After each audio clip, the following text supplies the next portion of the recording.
Well, good morning. It is Saturday, April 25th. Tomorrow will be the third Sunday of our Easter season. Tomorrow we will take the journey with those followers of Jesus on the road to Emmaus. This morning, I want us to move into the Gospel of Mark. Before our passage in Mark 12, Jesus has been laying out the central focus of his presence, of his ministry, of his witness, his example, all that he has done. One of the stories just before our passage this morning is when he is asked the question by a legal expert, which commandment is most important of all? And Jesus shares with him and with all of those listening, including us, that he says, Israel, listen, our God is the one Lord, and you must love the Lord your God with all your heart, with all your being, with all your mind, and with all your strength. The second is this, you will love your neighbor as yourself. No other commandment is greater than these. And of course the legal expert says, well said. You have spoken the truth. He then has a time with other legal experts. And he begins to lay out the lineage, what they have expected in a Messiah, who that Messiah would be connected to. David. And he also warns to watch out for these legal experts. They like to walk around in long robes. They like to make sure that they are seen. But they are the ones who clear widows out of their homes and show off with long prayers, and they will be judged the most harshly. Our passage for this morning begins at verse 41. Jesus sat across from the collection box for the temple treasury and observed how the crowd gave their money. Many rich people were throwing in lots of money. One poor widow came forward and put in 2 small copper coins worth a penny. Jesus called his disciples to him and said, I assure you, this poor widow has put in more than everyone who's been putting money in the treasury. All of them are giving out of their spare change. But she, from her hopeless poverty, has given everything she had, even what she needed to live on. Over the years, often in church, we have heard this passage to encourage generous giving. And that is an aspect of it. An understanding that all we have is really not ours. It belongs to God. However, this passage, and especially the context in which we find it, is about something deeper.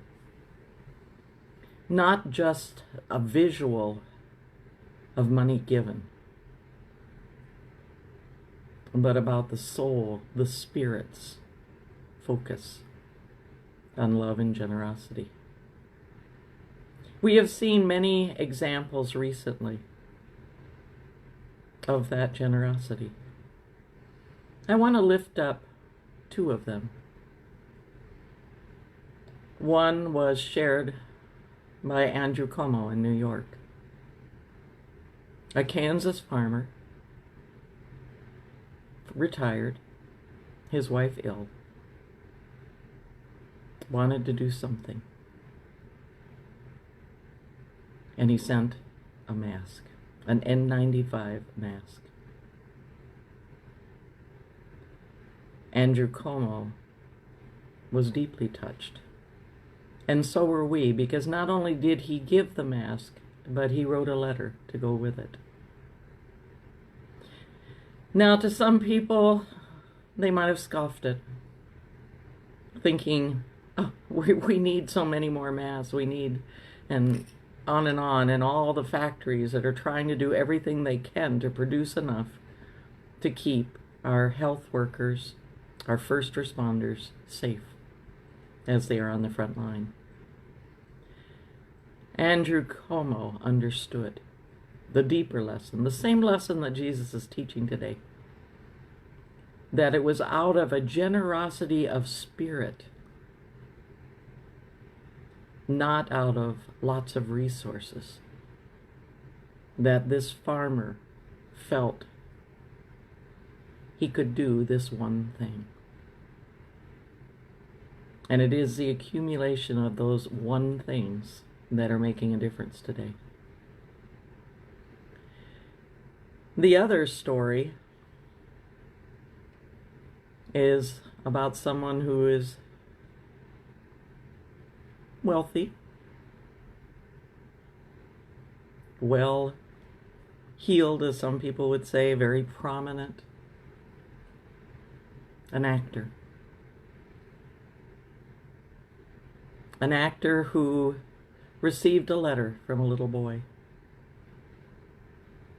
in Australia, who had seen this man and his wife go through the coronavirus and come out on the other side and speak publicly through the whole time, sharing with the world what they were going through and what it was like. This little boy name is Corona. And he sent this note to Tom Hanks talking about how he was being teased and treated poorly by his peers because of his name in this time of COVID-19, the novel coronavirus. Tom Hanks could have sent a note, but he did something more symbolic. He had an old, many would call an antique today, Corona typewriter. And he sent that to this young boy. It was a way to reach into the hurt the little boy was feeling, but in a more healing way, to let him know that his name is important.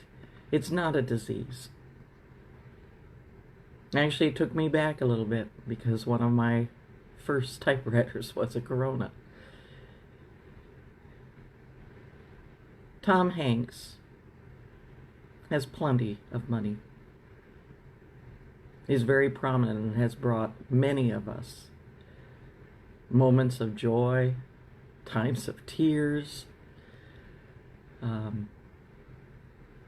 The companion that he had, Wilson, with him, that I even saw someone who is in isolation knitted a companion with the face like he had put on that ball that he found. Yes, he is very blessed. But he also thought deeply,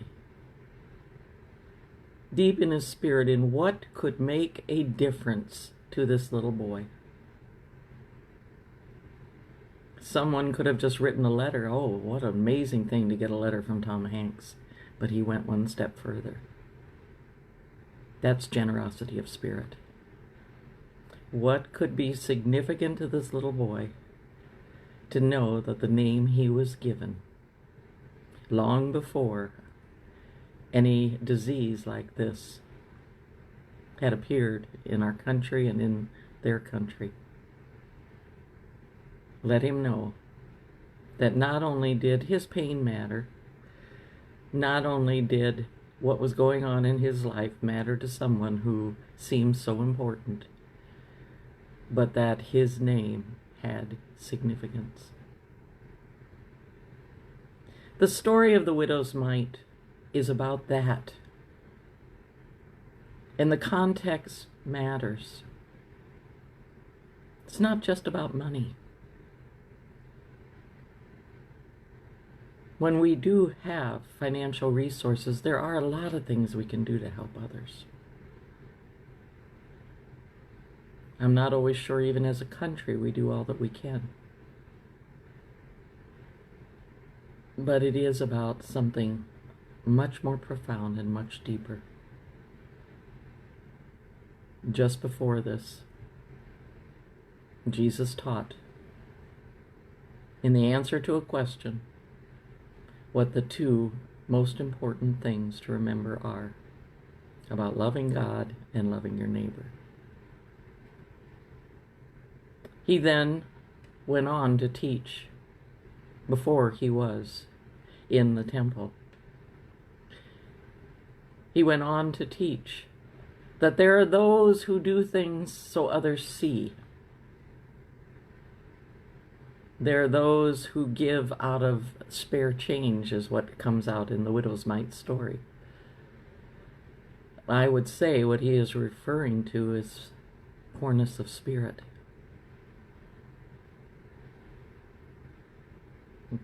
He is referring to those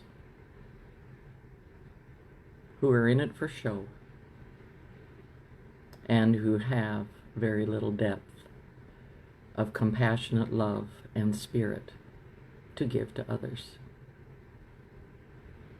So two very different stories today. The farmer who sent an N95 mask to Governor Andrew Cuomo. A little boy who sent a note to Tom Hanks.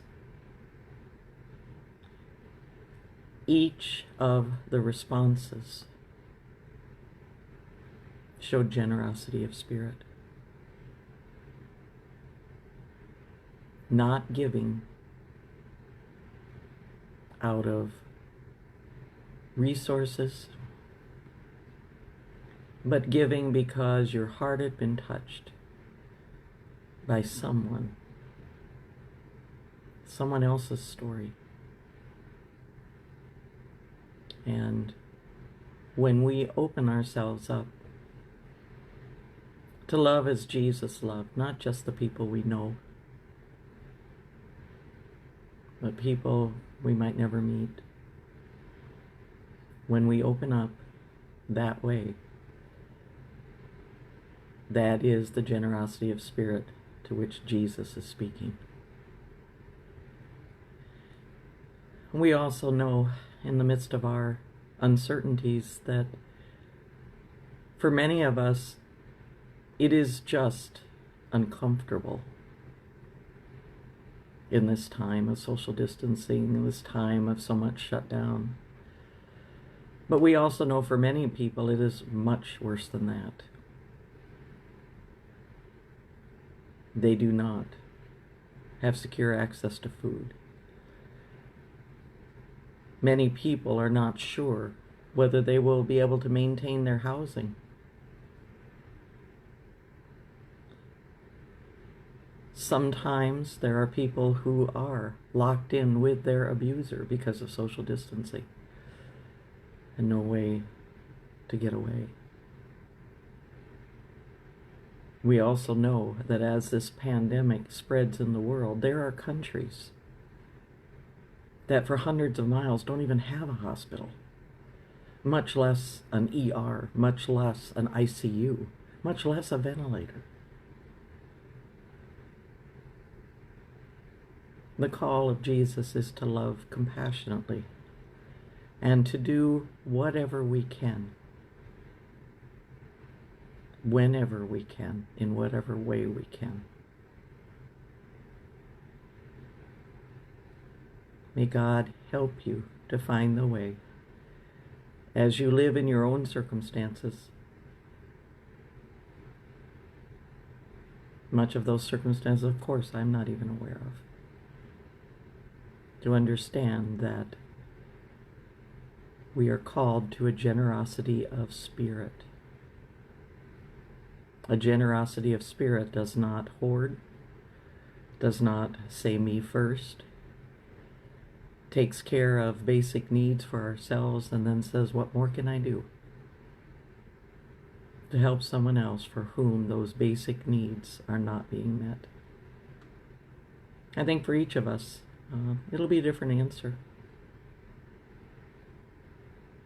But let Jesus work with you to find that. It might even be just as simple as making more phone calls to check on people that perhaps aren't even able to get these messages, either by Facebook or by email link or by YouTube.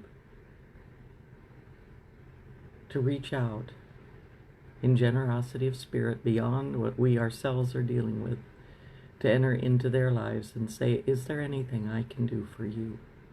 And sometimes all it is to listen.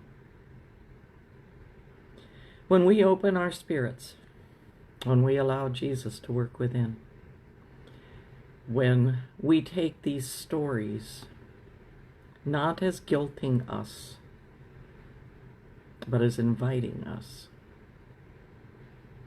to look around, see where a need is, find a way to meet it, and maybe invite others to help. That is the goal of Jesus. May you be blessed today.